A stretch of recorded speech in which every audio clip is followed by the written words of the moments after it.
Welcome back to episode 2 of Inside the Pitch. I'm Izzy Sullivan, and today we're wrapping up preseason, previewing a massive home opener against the defending champs, and later sitting down with center back Sean Suber and co-owner Rob Salvatore. Let's talk preseason.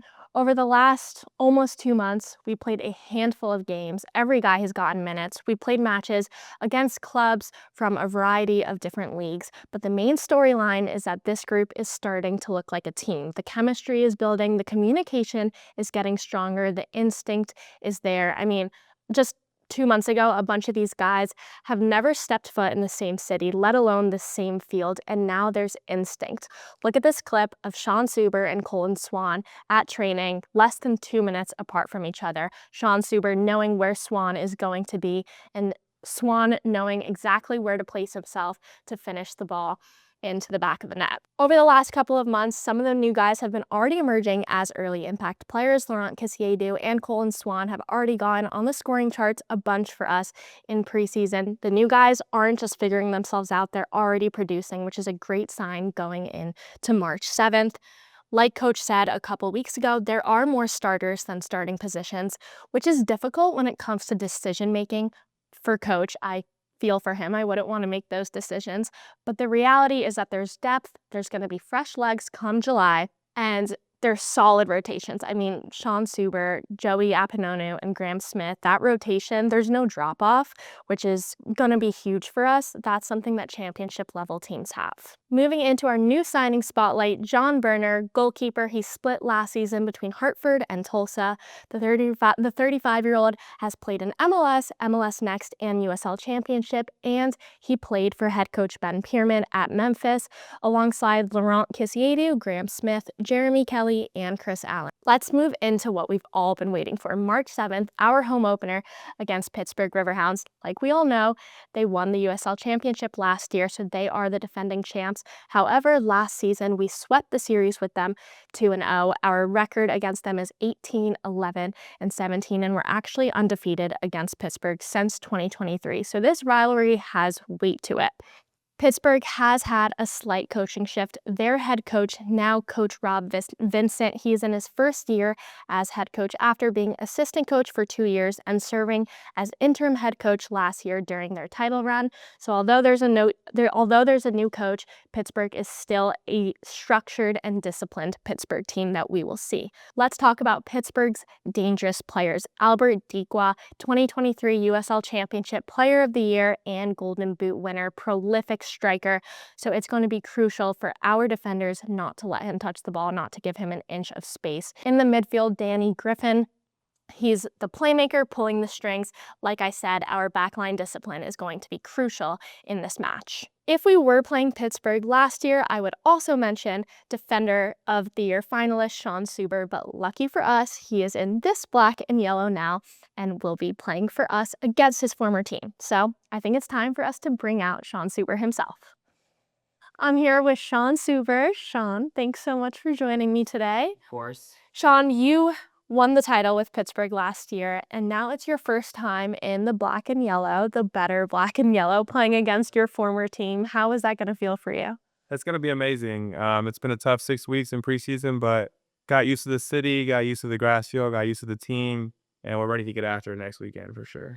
Are you looking forward to seeing any former teammates? Have you guys talked at all? How has it been since you kind of left Pittsburgh? Yeah, I actually talked to my roommate last week. That was nice talking to him, catching up with him. It'll be fun to see a couple of the teammates for sure. Some of the staff over there obviously have a lot of love for them after winning the championship with them last year, but in the new black and yellow, like you said, and ready to go to war against them this Saturday. Do you think you're more nervous going into this game compared to, I don't know, if it was like Louisville or Hartford or someone? Yeah, well, 100%. Obviously the first game of any new season is always going to have its kinks and everything, but we're ready, and it'll be fun seeing some old teammates. Like you said, I'll have a lot of family, friends in the crowd, so it'll be a fun time for sure. Yeah, I think it's going to be super exciting for you. First game of the season and playing against your old team. Right. And now, Sean, you're finally back in the Carolinas. You grew up in Charlotte, played at UNC Charlotte, and then went to Pittsburgh, now in South Carolina. How is it for you personally being back in the Carolinas? It's amazing, being able to have my family and friends come to more games this year since I'm only 3 hours away. It'll be a lot of fun, and just having that love in the crowd will make me play better. So it'll be fun. Can we expect to see the Super family at the first game? Oh, 100%. I have family, friends, brother, parents will both be there. And then I have some other family friends coming as well. So I'll have some people in the crowd. It'll be a good time for sure. That's so nice. And how often were they kind of able to come to your matches when you were at Pittsburgh? So my parents, low key, they came to a good amount. Yeah. They would make that drive every once in a while or fly every once in a while. So they came to probably like 8 to 10 matches at home, and then a few on the road as Okay, well. that's a good amount. So a good amount. They like to watch me play. My brother didn't come so that cool. often though, but he'll be able to come more Yeah, this year, which will be fun. But yeah, my parents they like to make the trips and watch me play. So So they'll be at like almost every home. That's so exciting. And you can bring them out downtown after, show them around Charleston. yeah, they're gonna love Charleston. They're gonna enjoy it. Yeah. So. Sean, you're playing in the back line, and I know you already played with Langston at Pittsburgh, but a bunch of the other guys are new to you. How have you been gelling with the back line so far? Yeah, I think I've been gelling pretty well with them. Obviously, Graham has a lot of leadership back there, so he's helping me out a good amount. Luis behind me as well. And then Douglas and Nate have been well on the wide as well. And then obviously Joey, my roommate. So Yeah. connected with him pretty well. Knew him a little bit before I came here as well.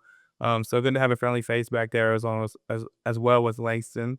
But I think I've been gelling pretty well. Obviously, these last 6 weeks, we've all been taking steps towards improving, and it'll be fun to show we've improved on in this week coming up. Yeah. Do you think that it's easier having more new guys around you, kind of fitting in to the lineup easier than it would be to having veterans, or is it the other way around, do you think?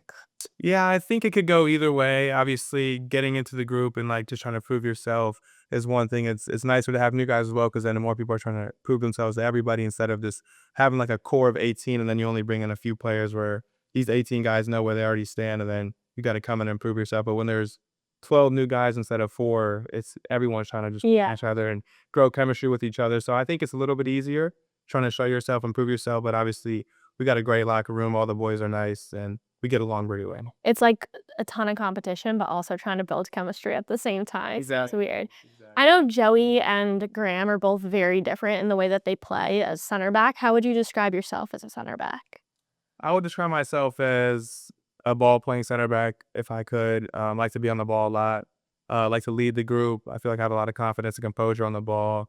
And I feel like I win duels pretty well. So just being able to step aggressively into the pocket and winning aerial duels, I feel like that's one of my strengths. And I've tried to show a lot more leadership coming into this team this year, just talking more, being a voice back there, just so I can show myself in other ways as well. I know our fans are super excited to see you actually implement that in front of them. Sean, you're as a center back, you kind of see most of the field in front of you. Yeah. What do you see from the guys that are already starting to make impacts, like Laurent and Colton and some of the newer guys? Yeah, I mean, Laurent, phenomenal player. I knew from week 1 that he was going to be such a player for us, just roaming around in that 10 spot. And then he links up really well with Colton. Colton's high energy, high character. He's running all over the place, setting the press for us, and young, energetic. He's going to have a good year for us because score goals. Miguel as well, coming off of MLS. Great finisher of the ball. We can get him the ball in the right spots. He'll be scoring plenty of goals for us. So I think we're looking good up there. And as long as we can stay together and keep improving, we'll have a good squad. You're optimistic. Yeah. I'm excited. Well, Sean, anything else to add to the fans before we kick you out of here? No, nothing too crazy, but obviously you guys are one of the best fan bases in the USL, and we appreciate everything you guys do for us, and we can't wait for the energy this Saturday and at all the home games coming up this year. Sean, thank you. Thank you, guys.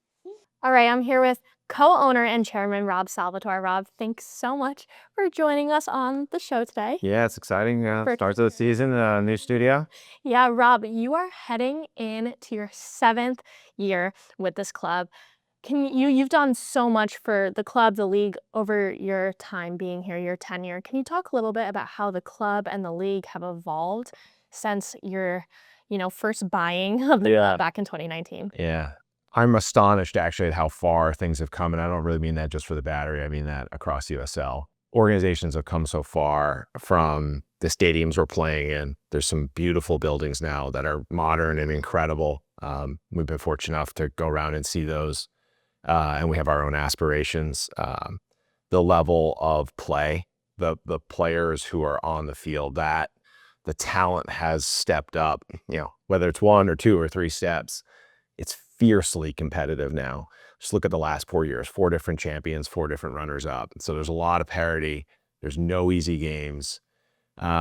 And then something that's maybe more subtle is what I see with my fellow owners, again, when I'm at the league meetings, how much people are invested, how much they care, how the faculty of the organizations, and again, that's why there's been all this progress. Yeah, there totally has been immense growth every single year, structurally, organizationally, competitively, as you mentioned.